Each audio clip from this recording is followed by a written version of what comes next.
die, they are centered over an intake die for the first of 2 or 3 deep draw and ironing operations.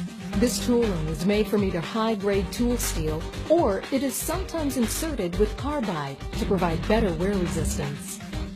The first draw or cupping press utilizes up to 800 tons of force to complete the draw.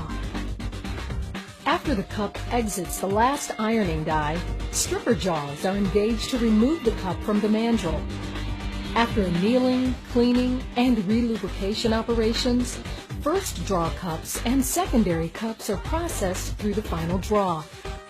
This press utilizes up to 250 tons of force. Since draw rates are relatively quick, a flood-type coolant is used to prevent overheating.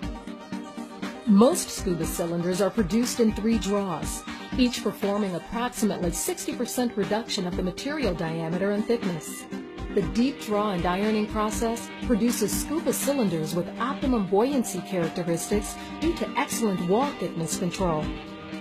In order to accurately control cylinder uniformity and length, the open end of the shell is subject to a trimming operation. After ultrasonic inspection is completed, an oxygen fuel gas torch is used to heat the open end of the cylinder shell to approximately 1600 degrees Fahrenheit.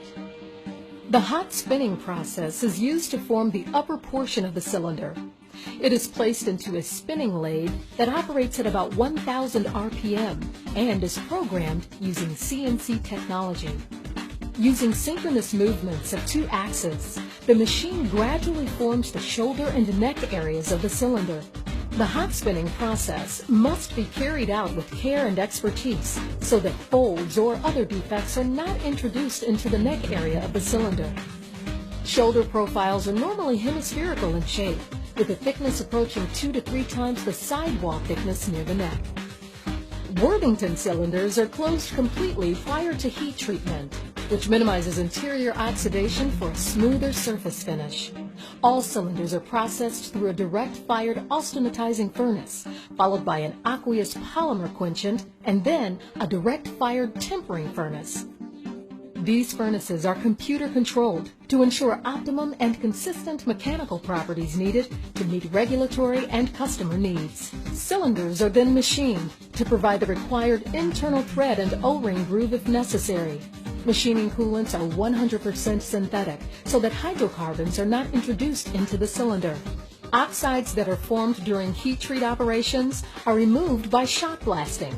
This is a very effective method of cleaning steel surfaces. The cylinder interior is also blasted to provide excellent cleanliness. Hydrostatic testing is performed using the volumetric expansion method. Prior to performing the test, the internal volume and tear weight is recorded for each individual cylinder. Cylinders are either pressurized to 5/3 of service pressure for DOT 3AA cylinders or to a different specified value for special permit cylinders. Once testing is complete, cylinders are cleaned with hot water and purified air. Cylinders are permanently marked with regulatory information, such as the specification, service pressure, test date, and serial number. Often, additional customer markings will be added. The majority of industrial gas cylinders, a corrosion-resistant primer